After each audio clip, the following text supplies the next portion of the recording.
함께 이야기 나눠보겠습니다. 노 기자 어서 오세요. 안녕하세요. 네, 먼저 지난주 발표된 대선 주자 지지율 상당히 눈에 띄는 대목이 있었던 것 같은데 문재인 전 대표 그토록 바라던 호남에서 네. 지지율이 급상승했는데 그 이유가 따로 있다고 하죠?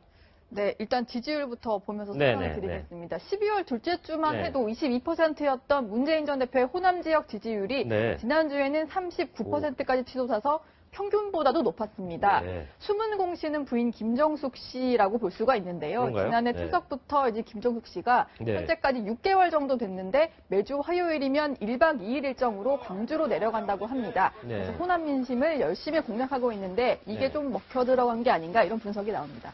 노 기자도 잘 알겠지만 문재인 전 대표에 대한 네. 호남의 어떤 반감 상당히 뿌리가 깊은 편인데 자 김정숙 여사가 어떤 비법을 사용했길래 이렇게 일치월장 할 수 있었던 거죠? 네, 일단 뭐 김 여사 같은 경우에는 지난 대선 때 이제 네. 호남에서 전폭적으로 지지를 해줬는데 네. 그곳에 부응하지 못한 미안함 이런 것들을 갖고 광주로 내려간다고 하는데요. 네. 특히 총선, 4월 총선에서 상당히 싸늘하게 민심이 돌아섰습니다. 네. 그래서 사람들을 직접 만나서 얘기도 좀 들어보고 그 마음을 좀 풀어줄 수 있으면 좋겠다 이런 생각을 갖고 내려갔는데 네. 일단 시끌벅적하게 내려가서 활동을 하는 건 아니고요. 그건 아니었고요. 조용하게 네. 그냥 수행하는 사람 한 명 정도만 데리고 아하. 내려가서 종교 지도자나 시민사회 지도자 그리고 일반 시민들 뭐 목욕탕에서 아주머니들을 만나기도 네. 하고 이렇게 조용히 만난다고 하는데 네. 특히 또 이번 주에 내려가서 만난 사람이 뭐 다음 주에는 누구를 좀 만나봐라 이렇게 소개를 해주면 그 다음 주에는 내려가서 또 그 사람을 만나는 이런 식으로 네. 한 두세 명씩 적은 인원을 만난다고 합니다. 네. 그래도 진정성을 갖고 만나려고 한다 이런 얘기를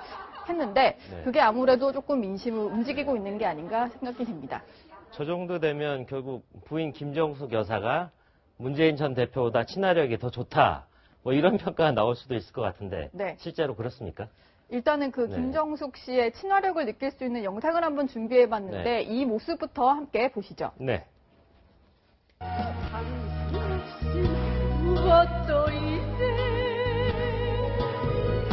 할 수 없어 사랑밖에 난 몰라. 네, 저게 네, 뭐 노래 호남- 실력이 네. 상당히 실력급인 것 같은데. 네, 그렇습니다. 뭐 호남에서 불렀다는 건 아니고 김정숙 씨가 워낙 노래를 잘해서 저런 모습을 많이 이제 볼 수가 있는데 네. 아무래도 이제 문재인 전 대표는 부산 사람이다 보니까 상당히 무뚝뚝한 네. 경상도 남자인데 네. 그것과 달리 이제 김 씨 같은 경우는 사람을 만나는 걸 좋아하고 좀 지금 김정숙 다정다감한 여사 춤을 추는 모습이죠. 네, 저렇게 춤을 이제 공개적인 장소에서 춤을 거리낌 없이 추는 모습도 볼 수가 있고요. 네. 그리고 특히 이제 기자들과의 스킨십도 문재인 전 대표보다 훨씬 더 잘한다 이런 평가를 받습니다. 네. 그리고 아까 들으셨겠지만 일단 트로트까지 이렇게 좀 자연스럽게 소화할 정도로 성악을 전공하긴 했지만 다양한 장르의 노래를 준비를 해서 갑작스럽게 노래를 좀 불러주세요 이런 요청을 받았을 때도 네. 미리 뭐 이런 노래를 준비했습니다 하면서 자연스럽게 부르면서 네. 분위기를 풀어낼 정도라고 합니다.